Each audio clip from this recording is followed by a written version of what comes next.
नमस्कार, मैं अनामिका अजय मिश्रा और आप देख रहे हैं प्राइम टाइम डिबेट।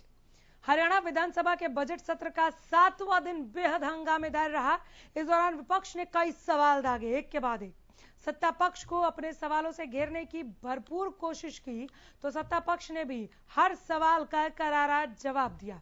इस दौरान जहां सदन में केजरीवाल का जिक्र किया गया तो वहीं SC-BC के मुद्दे को लेकर कांग्रेस विधायकों ने वॉकआउट भी कर दिया। इसी पर चर्चा करेंगे, लेकिन पहले रिपोर्ट देखिए।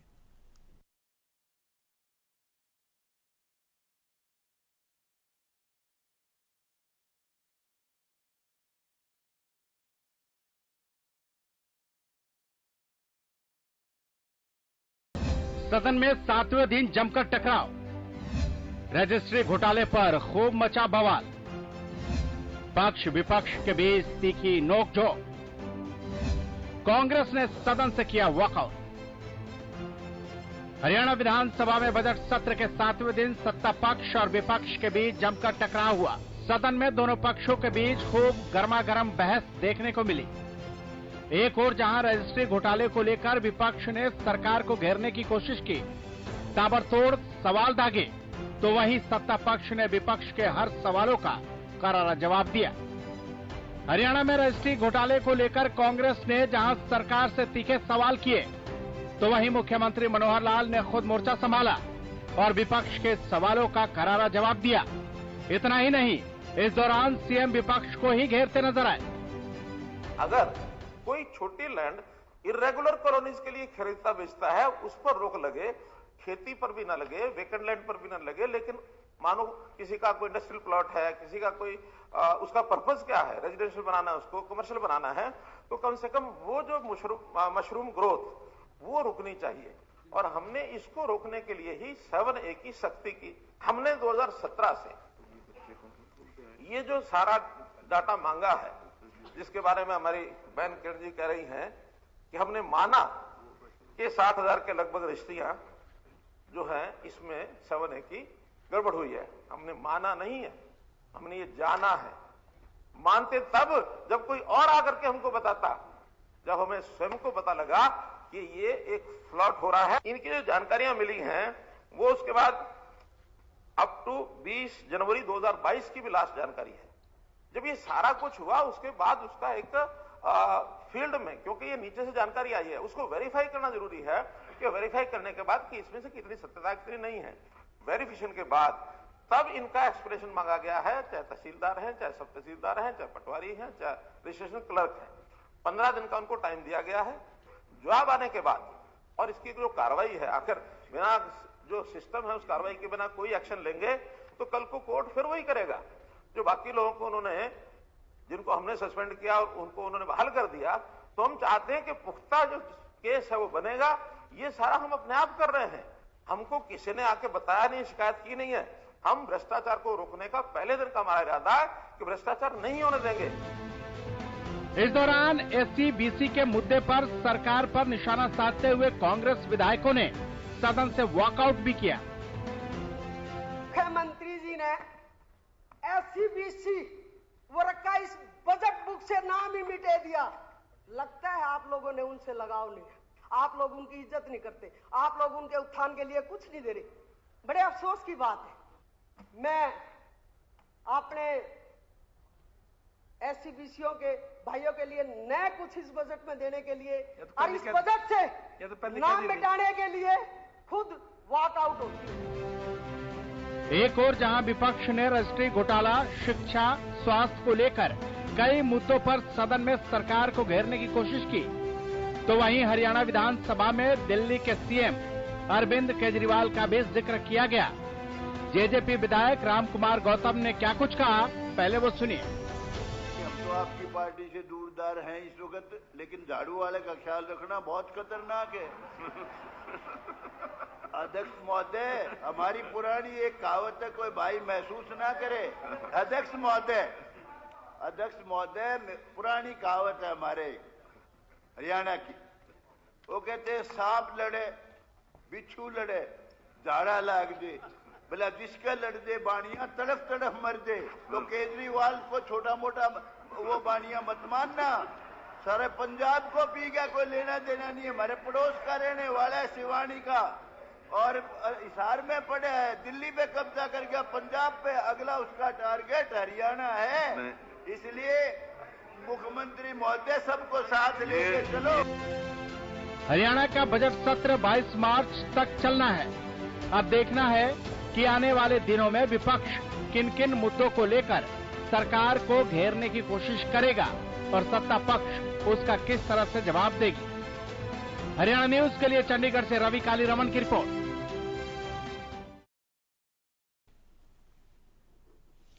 आइए, पैनल आपके सामने आ गया है स्क्रीन पर, एक एक करके मिलवा देती हूँ। हमारे साथ एक बार फिर से प्रोफेसर विदु रावल है, प्रवक्ता बीजेपी।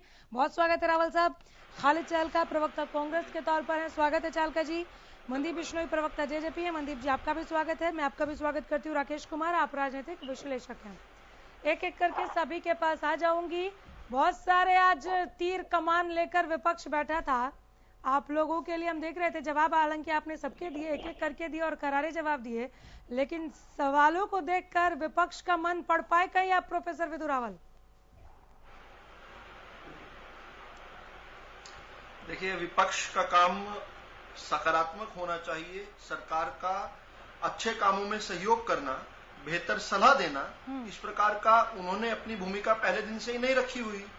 उन्होंने अपनी भूमिका, विपक्ष की पार्टियों ने अपनी भूमिका जो है पहले दिन से नकारात्मक रखी हुई है, जिस कारण से वो हो हल्ला करते हैं। लेकिन आज जिस प्रकार से माननीय मुख्यमंत्री जी ने कहा कि माने और जाने, ये जो दो शब्दों का अंतर है, इसको समझाने का प्रयास किया।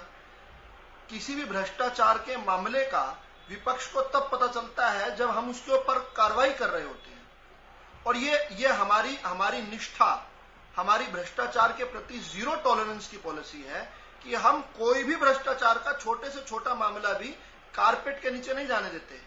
हम हर मामले को उजागर करते हैं, उस पर ठोस कार्रवाई करते हैं, और जब हम कार्रवाई कर रहे होते हैं तो विपक्ष घोटाला चिल्लाने लगता है। दरअसल न्यूज जो विपक्ष के पास आती है वो घोटाले की नहीं, घोटाले पर कार्रवाई की आ रही होती है। अब या तो विपक्ष चाहता नहीं है कि अब इनके जो चहीते लोग जो अभी भी सिस्टम के अंदर हैं, जो कि घोटाला करते हैं, इन्हीं के द्वारा अभ्यस्त किए हुए लोग, उन पर कार्रवाई हो, फिर ये जांच को डिरेल करते हैं। कभी कहते हैं कि अंतर्राष्ट्रीय एजेंसियों से करवाइए जांच, कभी कहते हैं कि जुडिशरी से करवाइए, कोई सिटिंग जज से करवाइए, कभी कहते हैं सीबीआई से करवाइए। लेकिन सीबीआई ने फिलहाल जो मामले बना रखे हैं, हमारे विपक्ष के जो नेता हैं, कांग्रेस के जो नेता हैं, भूपेंद्र सिंह हुड्डा पूर्व मुख्यमंत्री, उन पर एफआईआर दर्ज की हुई है। तो वहां पर तो सीबीआई की जांच को ठीक नहीं मानते, लेकिन नई सीबीआई की जांच की मांग करते रहते हैं। तो एक बार मन पहले तो ये बना लें कि सीबीआई की जांच इनसे संतुष्ट होते हैं कि नहीं होते हैं।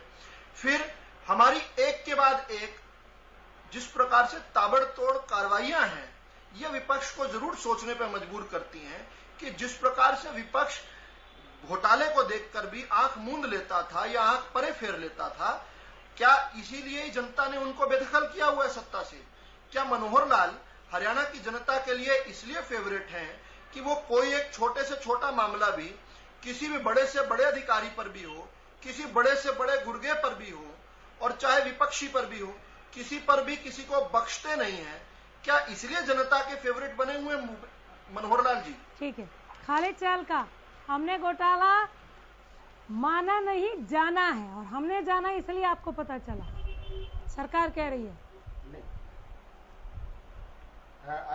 नहीं अनामिका जी, अभी रावल साहब ने भी कहा कि सरकार में घोटाले हो रहे हैं और हम उनको पकड़ रहे हैं, तो इसके लिए रावल साहब को धन्यवाद कि वो भी मानते हैं अपने मुख्यमंत्री के साथ साथ घोटाले हो रहे हैं, उनको पकड़ रहे हैं। फिर वही बात, माना नहीं जाना है कह रहे हैं लोग। हाँ, उस पे आइए। ये जब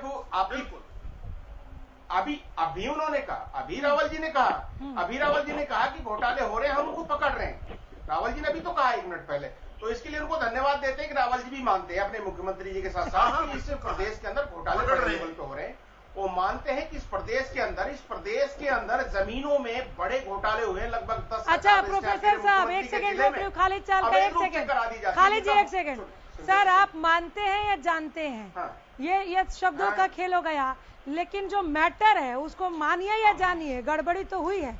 मेन मुद्दा वो है जिसे लेकर कांग्रेस का सवाल था। प्रोफेसर साहब देखिए, चालका जी रुक जाइए, जाइए लेकिन ये सच, प्रोफेसर साहब,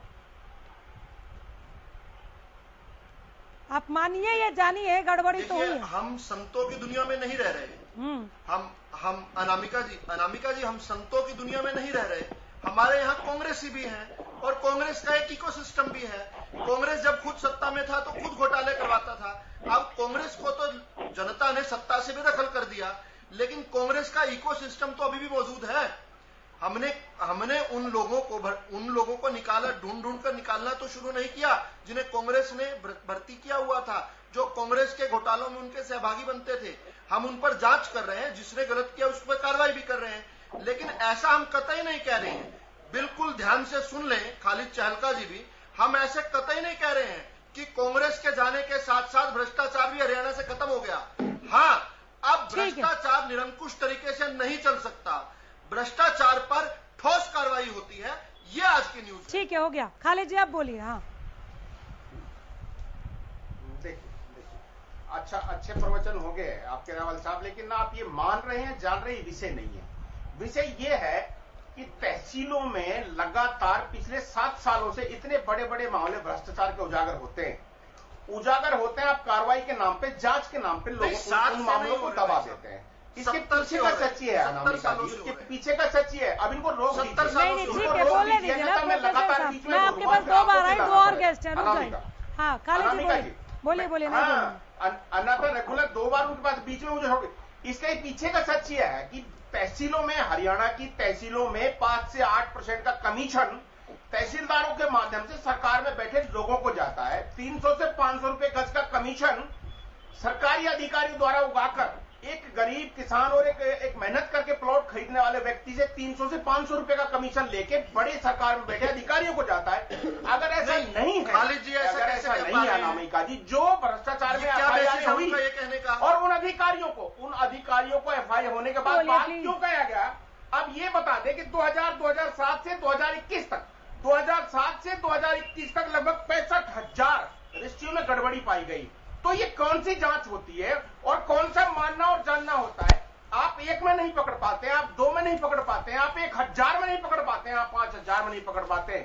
लगभग 65 से 70,000 रजिस्ट्रियां हो जाती हैं और तभी भी आप ये कह रहे हैं कि कांग्रेस के लोग तो बैठे हैं, कांग्रेस के अधिकारी तो बैठे हैं। 7 साल में आप लगातार जब आपने भ्रष्टाचार किया, अब इन चीजों आप हरियाणा के लोगों को बहका नहीं सकते।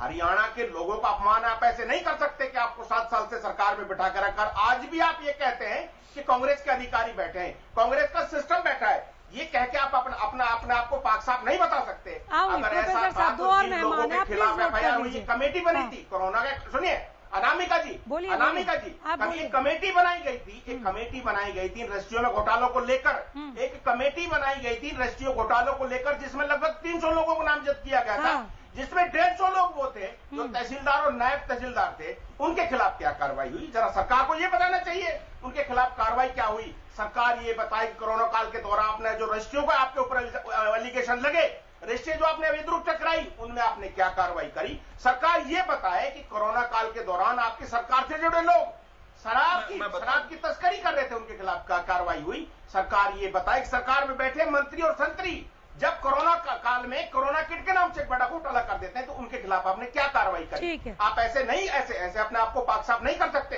अगर आप ऐसा कर लीजिए, सबको हटा दीजिए, एक सिरे से सब अधिकारी को हटा दीजिए, एक सिरे से आप सभी लोगों को हटा दीजिए, फिर उसमें आरएसएस से लोग भर्ती कर दीजिए, अपने हिसाब से चलाइए। ऐसा नहीं चलेगा, इससे आपकी जवाबदेही खत्म नहीं होती है। कि आप जवाबदेही आपकी ये है कि आप 7 साल से सरकार में है, सरकार ये कहती है कि 7 साल बाद जब आरोप लगते हैं, लगातार आप रोकते हैं, तो आप ये कहते हैं कि सरकार में कांग्रेस के अधिकारी बैठे हैं। ये चीज आपको समेटिए जल्दी ये सरकार की जवाब, मैं ले लूंगी जवाब, सरकार की जवाब। इस सवाल जवाब पर राकेश कुमार आपका विश्लेषण क्या कहता है? हो गया खालिद, आपने क्या किया? 150 तहसीलदार और नायब तहसीलदार थे, उनके खिलाफ क्या कार्रवाई हुई, ये बताइए। ठीक है राकेश जी। देखिए, जिस तरीके से बजट सत्र चल रहा है और बजट सत्र के अंदर जो विपक्ष है वो निरंतर तौर पर भ्रष्टाचार के आरोप सत्ता पक्ष पे लगा रहा है, और सत्ता पक्ष का ये कहना कि ये जो अधिकारी हैं ये बहुत पुराने भर्ती हो रखे हैं या ये उस समय के कार्यकाल के हैं जिस समय पे कांग्रेस थी, तो ये कहीं ना कहीं अनुचित होगा। हाँ। क्योंकि एक पार्टी जो सत्ता में बैठी हुई है पिछले 7 साल से, तो कहीं ना कहीं उन्होंने तबादले भी किए और अपने मनचाहे अधिकारियों को, जो भी सरकार सत्ता में आती है, वो पोस्टों पे देती है। और इन 7 सालों के अंदर भी जिस तरीके से, चाहे वो भर्ती घोटाला हो, चाहे वो रजिस्ट्री के अंदर 7A के नियमों को चेंज करने के बाद भी घोटाला हो, तो कहीं ना कहीं वो बहुत ही संदेह की निगाह से देखा जाएगा। और दूसरी सबसे बड़ी बात ये कि एक सरकार है, सरकार के पास जांच एजेंसियां भी हैं, तो जिस प्रदेश के अधिकारी अगर भ्रष्टाचार के अंदर लिप्त हो और सरकार जनता को विश्वास दिलाना चाहती हो, तो वो सरकार कहीं ना कहीं सीएम, सीबीआई को भी इस जांच को सौंप सकते हैं। और अगर जो सरकार बैठी हुई है वो चाहती है कि वो निष्पक्ष जांच करके जल्द से जल्द लोगों को न्याय दिलाए, उन युवाओं को न्याय दिलाए जिन्हें नौकरी की उम्मीद है, तो सरकार को एक पैमाना निश्चित करना पड़ेगा कि जो ये जांच है ये मिनिमम या मैक्सिमम से मैक्सिमम कितने महीनों में समाप्त हो जाएगी। ठीक है। क्योंकि इस तरीके की जांचों में हम ये तो देखते हैं कि शुरुआती दौर में किसी की अरेस्टिंग हुई, उसके ऊपर एफआईआर कटी और वो जेल भी गया, बिल्कुल, लेकिन उसके बाद उसका निष्कर्ष क्या निकला, उसका परिणाम क्या निकला, कहीं ना कहीं उससे आज तक पूरे देश की जनता अनजान रहती है। तो और विपक्ष का जो काम है वो हमेशा यही काम होता है कि सत्ता में जो पार्टी बैठी है उसके द्वारा किए गए गलत काम या उसकी सरकार में जो काम ऐसे हो रहे हैं जिससे कि जनता को कहीं ना कहीं नुकसान पहुंचेगा, तो उसको उजागर करना जो कांग्रेस पार्टी कर रही है। और जो सत्ता पक्ष है उसका ये काम है कि किस तरीके से वो प्रदेश की, हरियाणा की जनता को ये बताएगी कि भर्ती घोटाले को किस तरीके से देखेगी, किस तरीके से 7A के अंदर रजिस्ट्री घोटाले को देखेगी, किस तरीके से किसानों को उनके मुआवजा या उनकी फसल का ठीक पैसा मिलेगा। तो ये काम सत्ता पक्ष को बैठने के हैं। अगर ये आज भी ये कहेंगे 7 साल बाद कि कांग्रेस के कारण ये चीज नहीं हो पा रही, तो कहीं ना कहीं जनता जो है अपने आप को ठगा महसूस करेगी। ठीक है, मैं इससे पहले कि विदु रावल के पास जाऊं, मनदीप बिश्नोई जी, पहले तो आप जो सुन रहे थे अभी इस पर अपनी प्रतिक्रिया दे दीजिए। आपके लिए तो आज मेरे पास बहुत अलग अलग सवाल है मनदीप जी। कोई सरकार में है तो जवाबदेही, पहले आप रिएक्शन दीजिए, अपनी रिएक्शन दीजिए। पहली बात तो ये, मैं सुन रहा था खालिद भाई को, इनकी रनिंग कमेंट्री थी, मैं सुन रहा था। पहली बात तो ये कि हमारी एक बात आ रही है, अधिकारी कांग्रेस के हैं या भारतीय जनता पार्टी के हैं या किसी और राजनीतिक दल के, अधिकारी सरकार के होते हैं, सरकार के पदों पर वो बैठे हैं, सरकारी पदों पर बैठे हैं, इसलिए उनकी जिम्मेदारी जनता के प्रति है, वो पब्लिक सर्वेंट है। किसी पार्टी से हो सकता है उनकी किसी के प्रति निष्ठा हो, लेकिन अगर वो कोई काम गलत करता है, चाहे वो भारतीय जनता पार्टी से संबंध रखता हो या जननायक जनता पार्टी से रखता हो या कांग्रेस से रखता हो, अगर वो गलत काम करता है, पब्लिक अपनी सर्विस के अंदर कोई ना कोई डेफिशिएंसी रखता है, उसे किसी भी सूरत में बख्शा नहीं। खालिद भाई रनिंग कमेंट्री बोल रहे थे कि उनको बोलने से पहले आज की जो विधानसभा की कार्रवाई थी उसके ऊपर थोड़ी बहुत नजर डालनी चाहिए। विपक्ष की तरफ से इन्हीं सवालों को लेकर के कांग्रेस में भी सवाल उठाए गए, विधानसभा में सवाल उठाए गए और वही सवाल ये आज उठाए जा रहे हैं। विधानसभा के रिकॉर्ड पर वो जो इन्होंने सवाल उठाए उनके जवाब वो माननीय दुष्यंत चौटाला जी, वो रेवेन्यू मिनिस्टर है, इंतजार करें खालिद जी, इंतजार करें। उन्होंने सही तरीके से अच्छे से जवाब दिया कि इनरेगुलरिटी और अनियमितता करने वालों को ना तो अब बख्शा है और ना ही कभी भविष्य में बख्शा जाएगा।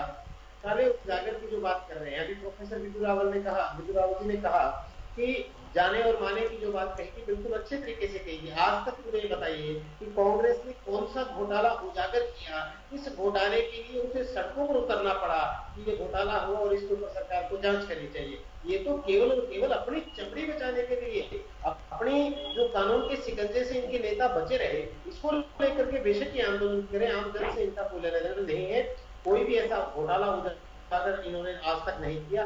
सरकार बैठी है, सरकार अपने आप जो भी घोटाला हो रहा है वो पकड़ में आ रहा है, उसके बाद जब सामने आता है डिस्प्ले हो जाता है, बचाने के लिए घोटालों के खिलाफ आंदोलन नहीं किया। इतने आप बताइए, उन्होंने दुष्यंत चौटाला जी ने रजिस्ट्री के नाम पर जो घोटाले हुए उनको ऊपर में कह दिया गया कि कितने जो ज्वाइंट रजिस्ट्रार या सब रजिस्ट्रार थे उनके ऊपर कार्रवाई की गई। 65,000 के आसपास जो रजिस्ट्रियां जिनमें घोटाले की गई, वो आ रही थी, उनके ऊपर जांच बैठाई गई। जांच के ऊपर निश्चित तौर पर कार्रवाई की जाएगी, किसी को बख्शा नहीं जाएगा। ठीक है। घोटालेबाज सलाखों के पीछे होंगे, चाहे वो टाउन प्लानर डिपार्टमेंट के हो, चाहे वो एक्साइज एंड टैक्सेशन डिपार्टमेंट के हो, चाहे वो रेवेन्यू डिपार्टमेंट के हो, किसी भी डिपार्टमेंट का अगर कोई घोटालेबाज है उसको सलाखों के पीछे भेजना भारतीय जनता पार्टी और जननायक जनता पार्टी जेजेपी गठबंधन की जो सरकार है वो समर्पित है, प्रतिबद्ध है। माननीय मुख्यमंत्री जी के अनुभव के साथ, माननीय मुख्यमंत्री जी के प्रोफेसर विदु रावल पूरी तरह से सरकार के अंदर जो ठीक है प्रोफेसर साहब, पूरी जनता की पूरी उम्मीदों पर खरा उतरे हैं। ठीक है। घोटालेबाज बख्शा नहीं जाएगा। विधानसभा के पटल पर भी दर्ज हो चुका है। आ रही हूँ सर, आ रही हूँ सर, करप्शन पर दोबारा आ रही हूँ मैं, अभी आ ही रही हूँ मैं। आपको पता ही होगा आज कौन कौन से सवाल जेजेपी से पूछे जाएंगे, जेजेपी की वजह से ही। प्रोफेसर साहब आप जवाब दीजिए चालका जी को पहले। देखिए कहावत है, हाँ चहलका जी मेरे बहुत परम मित्र हैं। जब लेकिन वो एक रैम्पेंट रेज पर चल पड़ते हैं, एक सड़क पर बिना ब्रेक वाली गाड़ी लेकर चल पड़ते हैं, तो बीच में रास्ते में बहुत सारे एक्सीडेंट करते जाते हैं। देखिए किस प्रकार के एक्सीडेंट किए उन्होंने। हमने सबसे पहले ये देखा कि कुछ नियमों की अनदेखी करके रजिस्ट्री हुई है। यह बात है कोरोना काल जब शुरू हुआ, उसमें 24 अप्रैल 2020 से लेकर 30 जून 2020 की बीच की अवधि की हमने देखा कि अचल संपत्ति जो है उसकी ट्रांसफर और रजिस्ट्रेशन जो है वो कुछ सब रजिस्ट्रार, कुछ ज्वाइंट सब रजिस्ट्रार, तहसीलदार, नायब तहसीलदार जो है वो हरियाणा के विकास एवं विनियमन 2017 के धारा 7A का उल्लंघन करके या उसकी अनुपालना न करते हुए कर रहे हैं। ऐसी रजिस्ट्रीज को हमने आइडेंटिफाई किया 9774, और इसमें हमने 34 रजिस्ट्रार और सब रजिस्ट्रार, 22 क्लर्क और 176 पटवारियों को हमने नामित किया। और हमने कहा कि वो अपना पक्ष भी रखें। मामला क्या सामने आया कि पटवारियों ने change of land use, nature of land जो है वो किस प्रकार से चेंज कर दिया। नेचर ऑफ लैंड जो है, जो गर्दौरी से पता चलता है, ये कर दिया। इसके लिए उनको स्पष्टीकरण देने का समय दिया है। क्या नहीं दिया जाना चाहिए? पकड़ा तो हमने ही ना, स्पष्टीकरण तो हम ही मांग रहे हैं ना। कांग्रेस को तो 6 महीने बाद इस बात का पता चला, और फिर हमारी हर कार्रवाई पर उछल कर कहना कि घोटाला हो गया, घोटाला हो गया। देखिए कहावत है कि चोर की दाढ़ी में तिनका। यह जांच की आंच जब कांग्रेस तक पहुंचती है तो ये लोग चिल्लाने लगते हैं। हमने कहा कि ये जो गड़बड़ हो रही थी ये 2020 से नहीं हो रही थी, इससे पीछे से जांच करो, तो 2016 तक निकाली।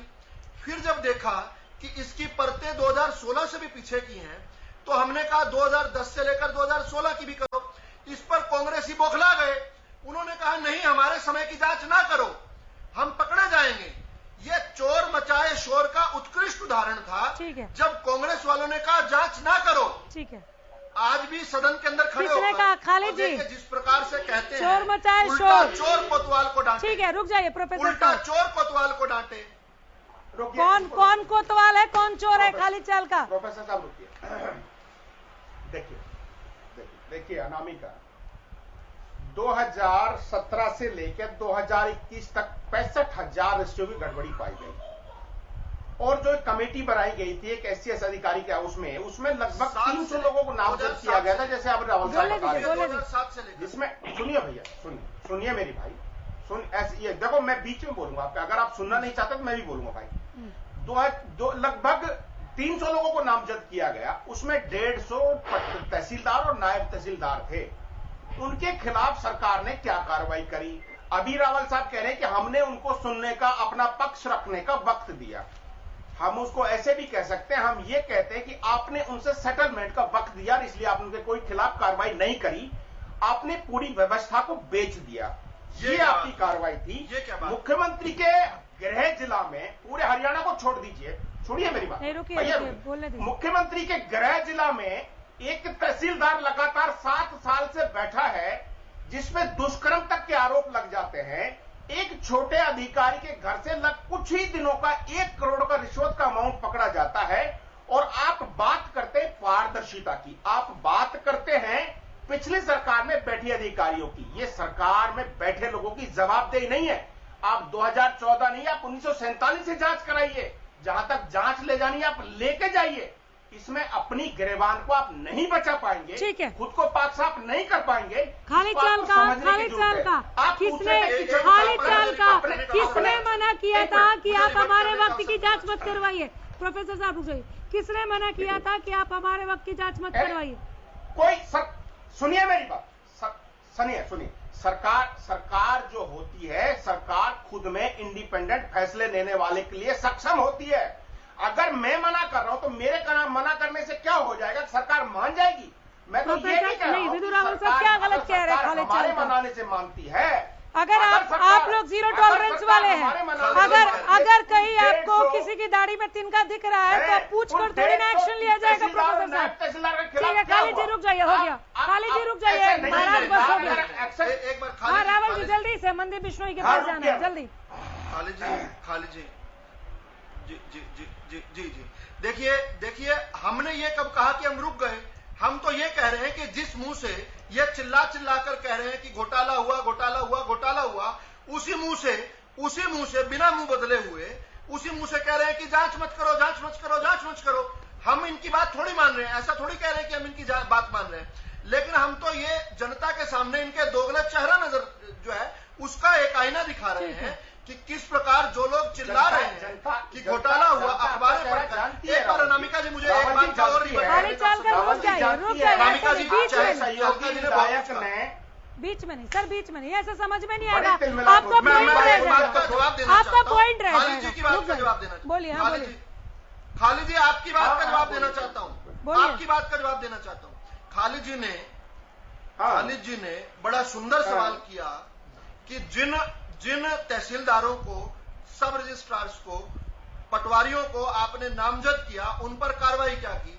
उन पर कार्रवाई के लिए जांच हो रही है। लेकिन मैं उनको, खालिद जी को याद करवाऊंगा, एक महान किसान है, कांग्रेस के लिए एकमात्र जो देश में किसान है, रॉबर्ट वाड्रा। उन्होंने हरियाणा के अंदर डीएलएफ के साथ मिलकर घोटाला किया और इन्होंने 24 घंटे में उसको क्लीन चिट दे दी। हरियाणा के 11,000 एकड़ की चोरी करने वालों को, रिलायंस को, डीएलएफ को इन्होंने 24 घंटे में क्लीन चिट दे दी।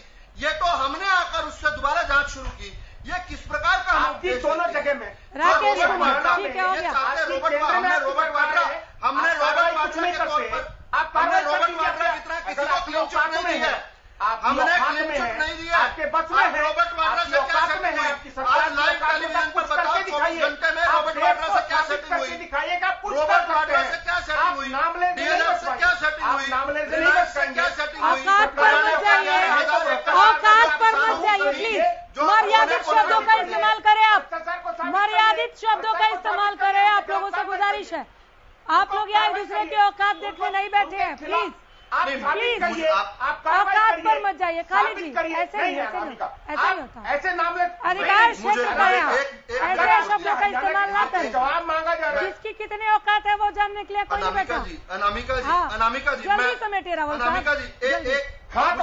जांच करिए, 10 सेकंड में खत्म कीजिए। जांच करिए, साबित करिए, कार्रवाई करिए। रोक कौन रहा है? ठीक है, बोलिए प्रोफेसर साहब। रोक कौन रहा है बताइए। 10 सेकंड रावल साहब बोलिए। इल्जाम लगाने से अरे खालिद जल का हो गया। रोक कौन रहा है? 5 बार बोलने से थोड़ी ना होगा कि आप रोक कौन रहा है बोल रहे हैं। एक बार बोल दिया हो गया।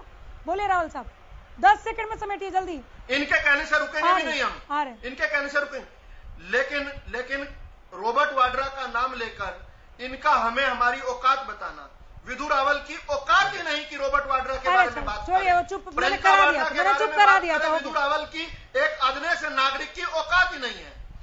ये किस प्रकार का अहंकार है? जनता ने इनको सत्ता से बेदखल कर दिया है। राकेश कुमार, ये कैसे? आप दोनों शांत हो जाइए। बस हो गया, दोनों शांत हो जाइए। आप दोनों शांत हो जाइए प्लीज। राकेश जी बोलिए। फेडर गिराइए। हाँ बोलिए राकेश जी। नहीं सर प्लीज माफी चाहूंगी, रुक जाइए। पहले आप राकेश जी को सुनिए। आ रही हूँ राकेश जी। देखिए, सभी प्रवक्ता काफी सम्मानित है। सबसे बड़ा जो चक्र चल रहा है वो ये है कि इस तरीके से बीजेपी जब सत्ता में आने से पहले ये कहा जा रहा था कि किस तरीके से कांग्रेस पार्टी के नेताओं ने जमीनों के घोटाले के अंदर बड़े बड़े लोगों के नाम आए, लेकिन 7 साल से ये लोग सत्ता में हैं क्या किसी ने, कोई भी जांच एजेंसी ने कोई निष्कर्ष में कोई केस पहुंचा? क्वेश्चन मार्क, नहीं पहुंचा। अब भी जिस तरीके से कहा जा रहा है कि पटवारियों आऊंगी रावल साहब, रुकिए, आ रही हूँ, बोलने दे दीजिए, अभी तो शुरू किया है, बोलने दीजिए ना। किससे घोटाला हुआ, हाँ। उन पर क्या कार्रवाई हुई, और भर्ती घोटाले के अंदर किस तरीके से जांच पाई गई, और उच्च अधिकारी जो बहुत ही उच्च अधिकारी थे उनका नाम लिप्त हुआ। तो मेरा कहना यही है कि हमें राजनीतिक को छोड़कर, चाहे वो बीजेपी हो या कांग्रेस हो, हमारा मेन पॉइंट ये होना चाहिए कि जो भी लोगों ने इस देश के साथ, प्रदेश के साथ और युवाओं के साथ धोखा किया है, उनको किस तरीके से न्याय दिलाया जाए। अगर किसी ने किसान के साथ धोखा किया है तो उसको किस तरीके से न्याय दिलाया जाए। अगर एक गरीब आदमी अपने मकान की रजिस्ट्री कराने जाता है और उस रजिस्ट्री के अंदर, अगर उस रजिस्ट्री के अंदर कुछ गड़बड़ की जाती है तो उन अधिकारियों पे क्या कार्रवाई की जाती है, ये कब करेंगे? अभी इनके पास 3 साल है। ये अगर बीजेपी वाले इस चीज को स्पष्टीकरण करते हैं कि हम 6 महीने में दोषियों को सजा दे देंगे, कुछ ऑर्डर आ जाएगा, इसको फास्ट ट्रैक में चलाएंगे, तो एक एग्जाम्पल सेट होगा उन अधिकारियों के लिए जो इस तरीके की रिश्वत लेकर गलत काम करते हैं। ठीक है, तो एक प्रिंसिपल सेट, एक प्लेटफॉर्म ऐसा बनाना पड़ेगा कि लोगों के मन में डर हो कि ये फास्ट ट्रैक से कोर्ट में केस चले, ताकि लोग रिश्वत लेने से डरे और युवाओं के भविष्य से खिलवाड़ ना हो। ठीक है, मैं आ रही हूँ मनदीप बिश्नोई आपके पास। मैंने कहा था करप्शन पर ही लौटूंगी, और ये लौटाया है मुझे जेजेपी के विधायक राम कुमार जी ने। राम कुमार को हमने सदन में सुना, अपनी सरकार पर निशाना साध रहे थे। वो कह रहे टाउन प्लानिंग डिपार्टमेंट को कि करप्शन का अड्डा है।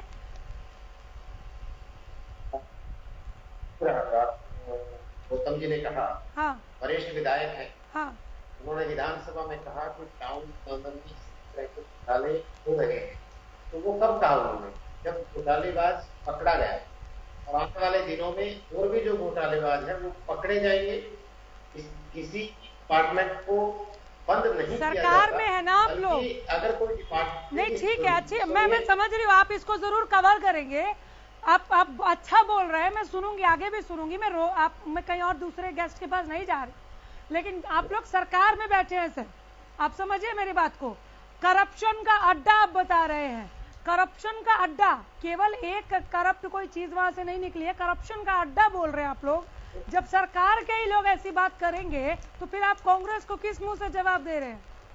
अमिका जी, हाँ, यहाँ सरकार में मिनिस्टर है, जिस विभाग के मंत्री हैं, माननीय मुख्यमंत्री जी हैं, उप मुख्यमंत्री जी हैं, उनसे कोई भी विधायक सवाल पूछ सकता है, चाहे वो सत्ता पक्ष का है या विपक्ष का है। वो अपने क्षेत्र के लोगों का प्रतिनिधि वहां पर होता है। लेकिन ये सवाल खबर तब बनती है, ये प्रभु ये सवाल खबर तब बनती है जब आपके अपने ही विधायक आपको घेर रहे हैं, आपको कटघरे में खड़ा कर रहे हैं। अनामिका जी, आप सुनेंगे, बोलिए। इसकी जनता जवाब चाहती है, बिल्कुल, जवाब देने के लिए तैयार हो, तत्पर हो, सक्षम हो। बोलिए। माननीय विधायक जी ने जो बात कही, जिस लहजे में, जिस कारण से, जिस बात से उन्होंने बहुत सी बातें आज कही है, उनका जवाब तो वो स्वयं दे सकते हैं। इस बारे में तो मैं नहीं कह पाऊंगा, लेकिन आप स्पोक्स पर्सन हैं, बोल सकते हैं। की तरफ से और जेजेपी के प्रतिनिधि के तौर पर मैं इसके सम्मानित चैनल पर बैठा हूँ, मैं इस बात का जवाब देने में सक्षम और इस बात का जवाब देना मेरी जिम्मेदारी की जवाब देगी। बोलिए। डीडीपी जो टाउन प्लानर पकड़ा गया रिश्वत के केस में, वो पकड़े जाने के बाद ही कोई आवाज उठा रहा है। पहले तो किसी ने आवाज नहीं उठाई, सेशन तो पहले भी हुए हैं, आज ही क्यों कहा जा रहा है पकड़े गए? और आने वाले में और भी घोटालेबाज पकड़े गए। मैंने पहले भी कहा है, चाहे वो टाउन प्लानिंग की हो, चाहे वो रेवेन्यू डिपार्टमेंट की हो, चाहे एक्साइज डिपार्टमेंट की हो, अगर कोई अधिकारी इसकी संलिप्तता पाई जाती है, भ्रष्टाचार को कीमत पर बख्शा नहीं जाएगा। माननीय उप मुख्यमंत्री दुष्यंत चौटाला जी ने बड़े ठोक बजा करके विधानसभा के पटल पर ये बात कही है। माननीय मुख्यमंत्री जी ने भी ये बात ठोक बजा के कही है कि जाने और माने ये कांग्रेसियों को आज आलोचना की बजाय इस बात की सरकार की सराहना करनी चाहिए कि घोटालेबाज पकड़े जा रहे हैं और आने वाले दिनों में कोई भी घोटालेबाज बचेगा नहीं। और जो कांग्रेसी बार बार ये कह रहे हैं कि हमने घोटाले नहीं किए, हमने नहीं किए, वो भी आने वाले दिनों में सामने आ जाएंगे। जिसने घोटाला किया है वो पकड़ा जाएगा, बख्शा नहीं जाएगा किसी भी सूरत में। ये बात विधानसभा प्रोफेसर विधु रावल पर रिकॉर्ड में दर्ज। प्रोफेसर विधु रावल, इनके बाद आप खा लीजिए, रुक जाइए 2 मिनट। मुझे 2 लोगों के सवालों का उत्तर देना है। बिल्कुल।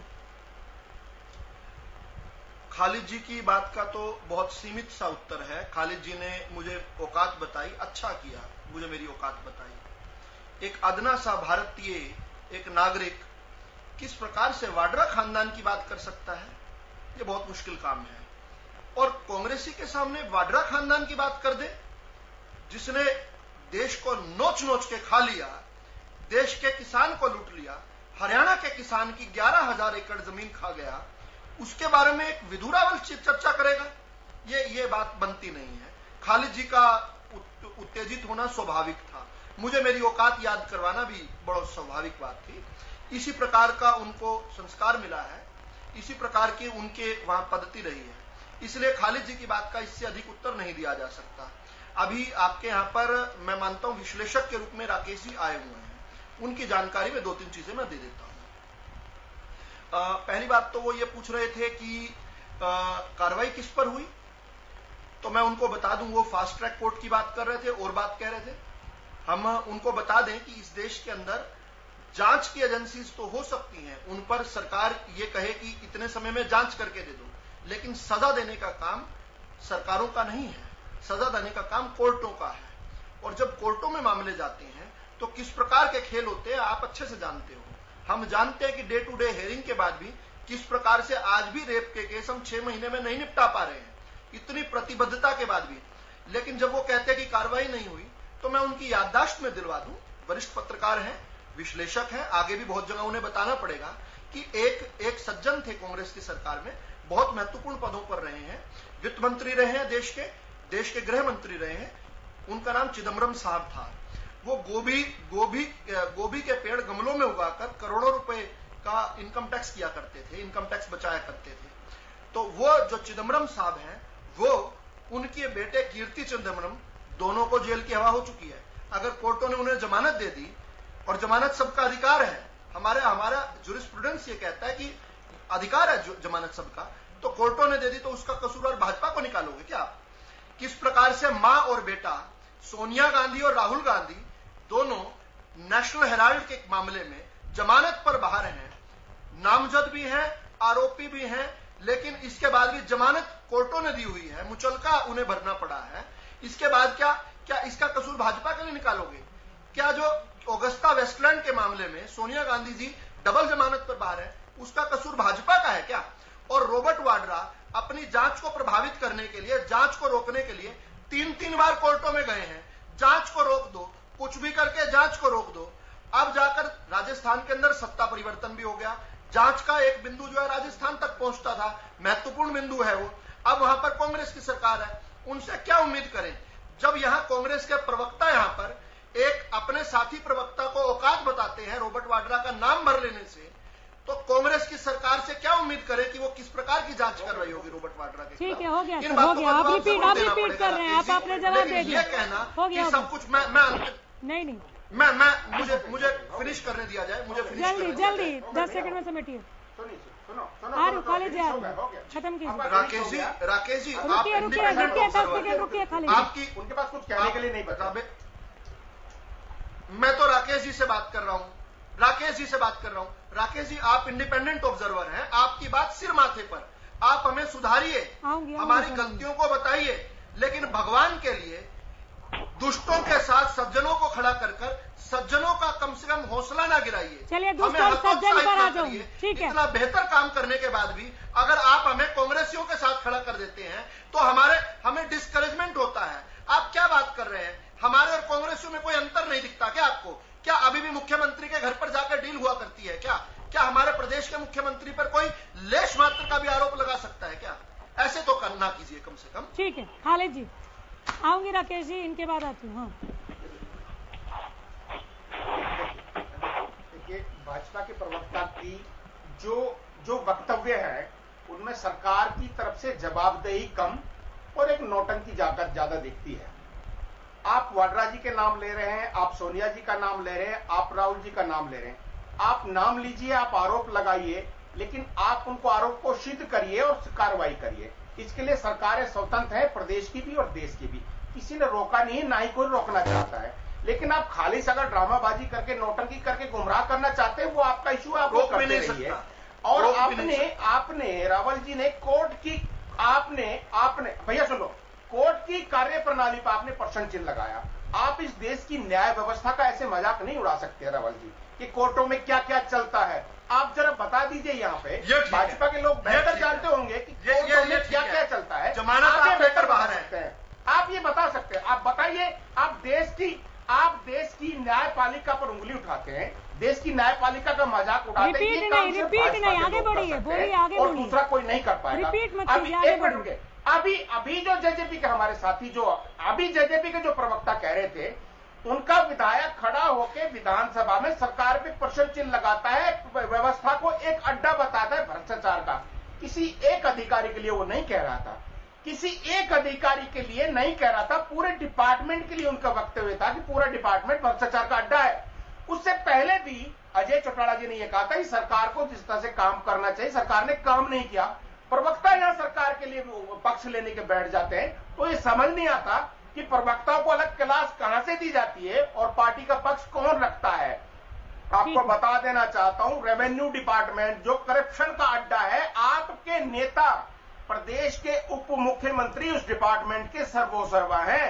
अगर आपको पकड़ना है तो उनका गिरेबान पकड़ लीजिए, सरकार को पकड़ना है तो उनको पकड़ लीजिए। मनदीप बिश्नोई आपके हो सारे गया, मसले खुल जाएंगे। राकेश कुमार जी 2 मिनट और दीजिए आपकी। मनदीप बिश्नोई, किसी पे उंगली उठाने से, उप मुख्यमंत्री का जिक्र आया, काम नहीं चलेगा। डिप्टी सीएम का जिक्र हो गया खाली जी। नहीं, रिपीट नहीं, 2 सवाल छोड़ दिए, जवाब ले लीजिए। हाँ, इस प्रकार से राकेश बोल रहे हैं। प्रोफेसर विजू रावल जी ने भी कहा कि वरिष्ठ पत्रकार हैं और इनको सरकार को चेताना भी चाहिए, विपक्ष को उनकी कमजोरी बताना चाहिए। लेकिन आज ही रनिंग कमेटी केवल एक तरफ चल रहे हैं। ऐसा लग रहा है कि यहाँ ये विश्लेषक के तौर पर नहीं, बल्कि किसी पार्टी विशेष की तरफ से बैठे। जिस प्रकार से उन्होंने सोनिया गांधी और राहुल गांधी, रॉबर्ट वड्रा का बचाव किया है, उससे कहीं ना कहीं इनकी जो स्वतंत्र निष्पक्षता है, उस पर कहीं ना कहीं सवालिया निशान खड़ा होता है।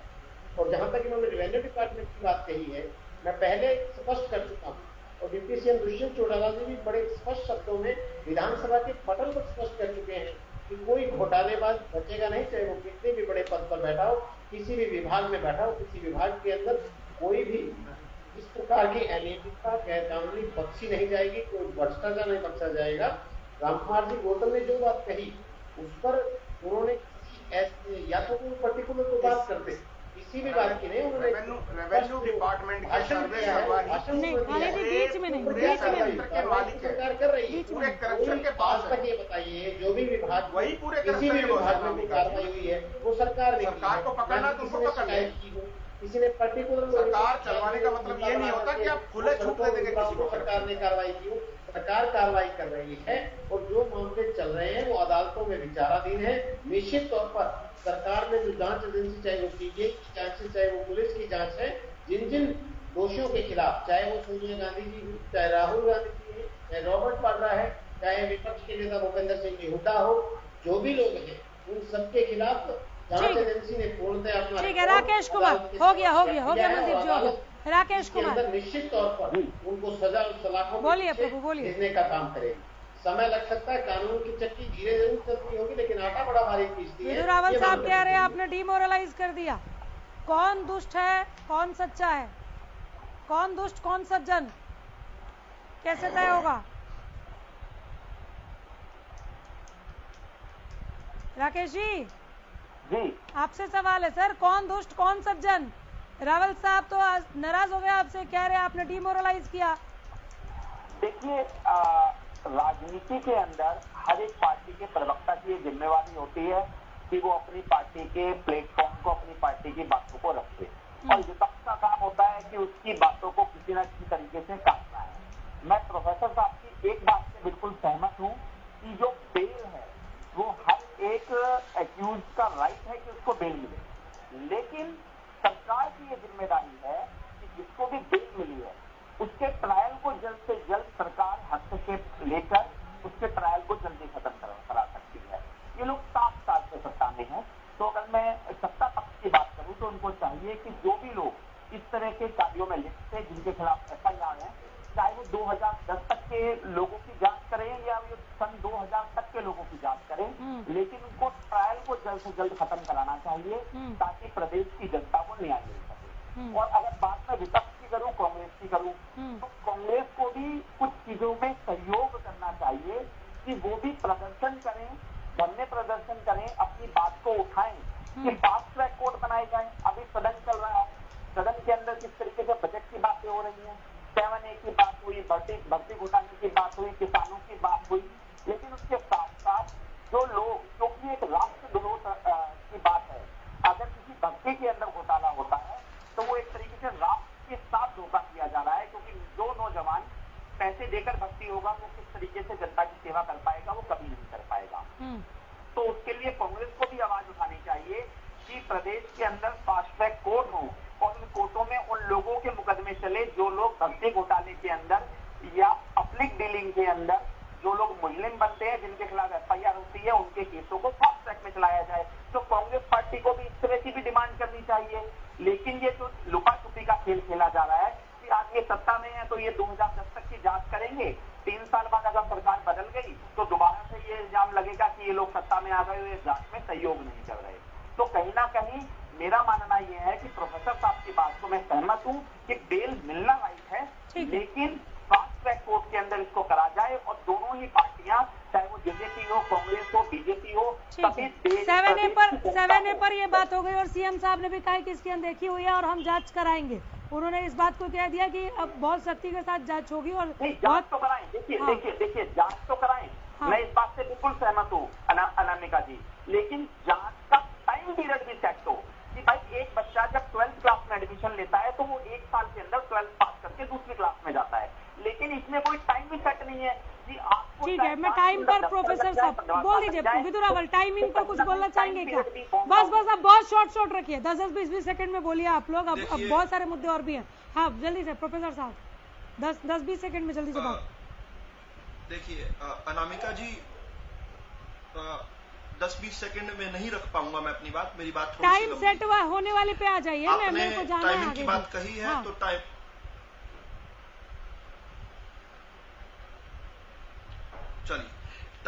सेट करने की जहां तक बात है, इस प्रकार की कोई मांग आएगी तो जरूर करेंगे।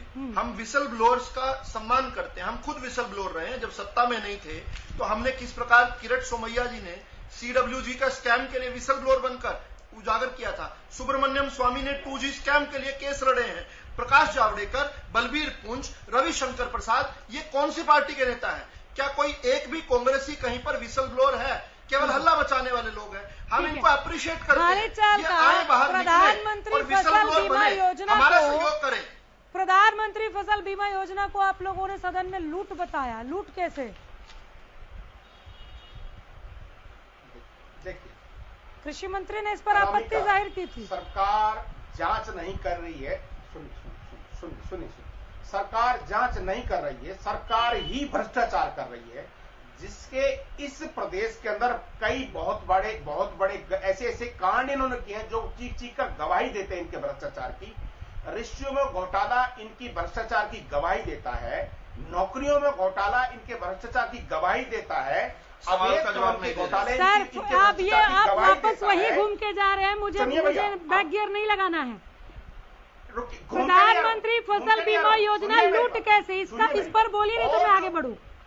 मैं जो मुझे आगे अपनी बात कहूंगा। नहीं, सवाल का जवाब देंगे आप, मंच नहीं, अपनी बात कैसे कहेंगे आप? उसमें सरकार, आप अपनी बात कैसे देंगे? सवाल का जवाब देंगे।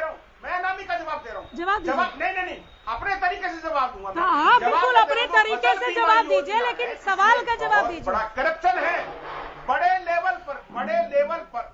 लेवल पर प्रीमियर उगाकर बड़ी कंपनियों को दिया गया है और एवज में जो किसानों को मुआवजा मिलना चाहिए था, मुआवजा तक नहीं दिया गया है। मुआवजा तक किसानों को दौड़ाया गया है, मुआवजा नहीं दिया गया है। हो गया, सरकार ये हो गया। प्रोफेसर विदुर रावल जल्दी से, सर इतना ही कम टाइम आपको भी मिलेगा। हो गया, खाली जी प्रोफेसर साहब जल्दी बोलिए। अनामिका जी केवल आंकड़ा रखूंगा, इसका तय आप कर लीजिएगा। 917 करोड़ हरियाणा के किसान से प्रीमियम के रूप में लिए गए। हरियाणा के किसान ने जो प्रीमियम दिया वो 917 करोड़ लिया गया और उसके बदले पिछली फसल तक 4514 करोड़ का क्लेम यानी भुगतान यानी मुआवजा हम ले चुके हैं, तो 900 करोड़ देकर 4500 करोड़ जो कि 5 गुना ज्यादा है, ये क्लेम ले लेना ये घोटाला है क्या? ये किस प्रकार की बात करते हैं? ये अनामिका जी, मैं एक बात रखना चाहता हूँ आपकी अनुमति के साथ। झूठ है यहाँ पर आपकी डिबेट के अंदर बोलते ये तथ्य की बात है। बोलिए। हाँ, ये जल्दी बोलिए सर, टाइम नहीं इतना, बोलते रहिए आप। अनामिका जी, आप खाली जी आ रही हूँ, मैं आ रही हूँ महाराज, आ रही हूँ, इंतजार कीजिए। अपनी डिबेट्स को आप बहुत अच्छे से संचालित करती हैं, अपने पैनलिस्ट की अस्मिता की, इज्जत की रक्षा भी आप बहुत अच्छे से करती हैं। लेकिन आज मैं बहुत बहुत बहुत दुख में हूं कि यहां मेरे साथी प्रवक्ता औकात बता रहे थे। औकात का आकलन अगर योग्यता और दक्षता के आधार पर होता है तो खाली मैंने चुप करा दिया था उनको, अब इसे यही खत्म कीजिए। औकात से बड़ी औकात रखता हूं। ठीक है, औकात का आकलन नहीं हो सकती अनामिका जी, नहीं हो सकती। मैं वेदना में हूं, मैं दुख में हूं। आप चाहिए तो आगे बढ़ सकते हैं, आप चाहें तो आगे बढ़ सकते हैं, लेकिन मेरी वेदना को मैंने उनको चुप करा दिया। खाली जी आप अपने शब्द वापस ले लीजिए सर। संस्कार, ये आप अधिकार क्षेत्र बोल सकते थे, आप शब्द वापस ले लीजिए प्रभु। औकात का आकलन, औकात पे नहीं आना चाहिए था, आप वापस ले लीजिए, आप वापस ले लीजिए। औकात का आकलन, संस्कार और विचार, खाली चलता नहीं। चलिए आप भी बड़ा दिल रखिए, आपने गलत बोला, आप लीजिए। राहुल गांधी से अधिक है लगभग आप वापस नहीं। औकात का आकलन, अगर औकात का खाली चलता, आप मुझे सुन रहे हैं क्या? सिल्वर स्पून के साथ पैदा हुए राहुल गांधी से बड़ी औकात है मेरी। मैं नहीं सुनूंगी ना 2.5 साढ़े 3 आपका। आपने औकात की बात किया, वापस लीजिए, नहीं तो मैं आपको सुनूंगी नहीं। नहीं, अब मत सुनिए। ठीक है, आप नहीं लेंगे वापस, आप नहीं लेंगे वापस। नहीं, मैंने ये कहा आप नहीं लेंगे, आप औकात दिखाएंगे लोगों को। आप टीवी चैनल पर बैठ के औकात दिखाएंगे क्या? जो मैं कर रहा हूँ सुन लीजिए। आप वापस लीजिए पहले। अरे सुनिए मेरी बात, जो मैं कर रहा हूँ वो सुन लीजिए। अनामिका जो मैं कर रहा हूँ उसको ध्यान से जबरदस्ती है। सरकार बैठी है प्रदेश में और देश में, सरकार जांच अधिकार क्षेत्र की बात कही है ना, औकात की बात क्यों कर रहे हैं सर? आप अधिकार क्षेत्र की बात कही है ना। मैंने अधिकार, अरे इतने अच्छे वक्ता होके आपके शब्दों का चुनाव इतना गलत हो जाएगा खाली चल का। अनामिका खाली जी आपके शब्दों का चुनाव इतना गलत हो जाएगा। अनामिका सुनिए तो सही, ये सुनिए तो सही। अब इसको गलत चीज में टाइम खराब मत करिए। ये कहने आपने करवाया ना, ये आपने आपको ये वापस लेना पड़ेगा। अगर वापस लेके आगे बोलिए, नहीं तो मैं नहीं बोलूंगी। मनदीप बिश्नोई, ठीक है, आप वापस अगर नहीं ले रहे हैं सर तो मैं नहीं सुनूंगी आपको। फेडर डाउन कीजिए। मनदीप बिश्नोई, ठीक है सर, ये आपका अहंकार बोल रहा है, आपका अहंकार बोल रहा है, लोग सुन रहे हैं। आप मत लीजिए वापस। लेकिन ये मंच किसी को औकात दिखाने के लिए नहीं था कि आप यहाँ बैठ के औकात दिखा रहे किसी को। आप मत लीजिए वापस, आप अहंकार दिखाइए, अहंकार दिखाइए, आवाज नीचे रखिए। सरकार का सहयोग करना चाहते हैं तो आप मुझे मत गाइड कीजिए, आप शब्दों का चुनाव अच्छे से कीजिए। आप किस पर आरोप लगा रहे हैं देखकर बोलिए, आप क्या बोल रहे हैं। आप यहाँ औकात दिखाने आए हैं, उल्टा आप टीवी चैनल को क्वेश्चन कर रहे हैं। आप औकात की बात क्यों कर रहे हैं सर? आप अधिकार, मुझे सरकार से, अरे मैं यहाँ पर प्रोफेसर विधु रावल के साथ 10 डिबेट करती हूँ दिन भर में, 50 सवाल पूछती हूँ। हमने कभी नहीं कहा कि आपकी औकात में नहीं है क्या ये काम करने को लेकर। ऐसे नहीं बोला जाता सर, मर्यादित शब्दों का चुनाव करे, बस हो गया। मैं और टाइम वेस्ट नहीं कर रही। मनदीप बिश्नोई, फेडर डाउन कर दीजिए, यहाँ पर अमर्यादित शब्द नहीं चलेंगे। साफ साफ कह रही हूँ, नहीं चलेंगे तो नहीं चलेंगे, बात खत्म। मैं आ रही हूँ सर। मनदीप बिश्नोई रुक जाइए, आपका भी भाषण नहीं चलेगा। राम कुमार गौतम ने कहा केजरीवाल आम आदमी नहीं है, केजरीवाल का पंजाब के बाद अगला निशाना हरियाणा है। लोगों की समस्याओं को दूर करो नहीं तो झाड़ू फेर जाएगा। सीरियसली ले रही है सरकार मतलब आम आदमी पार्टी को? मनदीप बिश्नोई, देखिए उन्होंने राम कुमार गौतम जी ने एक रनिंग कमेंट्री विधानसभा के पटल पर बोल दी, उनके साथ कहा क्या हो रहा है, ये क्या बात, रनिंग कमेंट्री बोल दी सर? विधानसभा का पटल है, रनिंग कमेंट्री करने के लिए थोड़ी ना है। देखिए जो उनका वरिष्ठ नेता है राम कुमार जी, वरिष्ठ नेता है, आपसे भी बहुत वरिष्ठ है। मैंने भी सुना, हाँ, बात उन्होंने कही, उन्होंने हवा में बातें की, या कहना चाहते हैं ये काम हो रहा है, उसका तो इलाज है। ठीक है प्रोफेसर भी है। देखिए समस्या पर्टिकुलर समस्या नहीं बोल रहे आप, मेरे सवाल पर नहीं बोल रहे। प्रोफेसर विधु रावल, सरकार सीरियसली ले रही है। राम कुमार साहब का सजेशन आया कि सबको साथ लेकर चलो नहीं तो झाड़ू फेर जाएगा। बहुत खतरनाक है झाड़ू वाला। हो गया महाराज, हो गया। राहुल साहब जल्दी से। देखिए घर में घर में जब कोई बड़ा होता है तो बड़ा अपने तरीके से डांटता भी है, धमकाता भी है। बड़े के पास अपने तरीके हैं बात करने के, उनकी बात का कोई बुरा नहीं मानता। वो चेता रहे हैं, वो कह रहे हैं हो सकता है खतरा इतना बड़ा नहीं है जितना बड़ा बता रहे हैं, लेकिन बड़ा जब कोई कहता है तो उसका सम्मान होता है। दादा राम कुमार गौतम हमारे सबके बड़े हैं और कभी कभी नाराज होते हैं उन विषयों को लेकर, लेकिन उनका कहने का अपना स्टाइल है, हम लोग बुरा नहीं मानते। चलिए ठीक है, ठीक है, इसमें भला बुरा की बात नहीं थी। आप अटेंटिव हुए कि नहीं इस बात पर यह सवाल था। बहुत शुक्रिया आप सबों का, बहुत धन्यवाद पैनल में शामिल होने के लिए, यहाँ पर आने के लिए। आगे भी हम आपके साथ बने रहेंगे, देखते रहिए हरियाणा न्यूज। नमस्कार।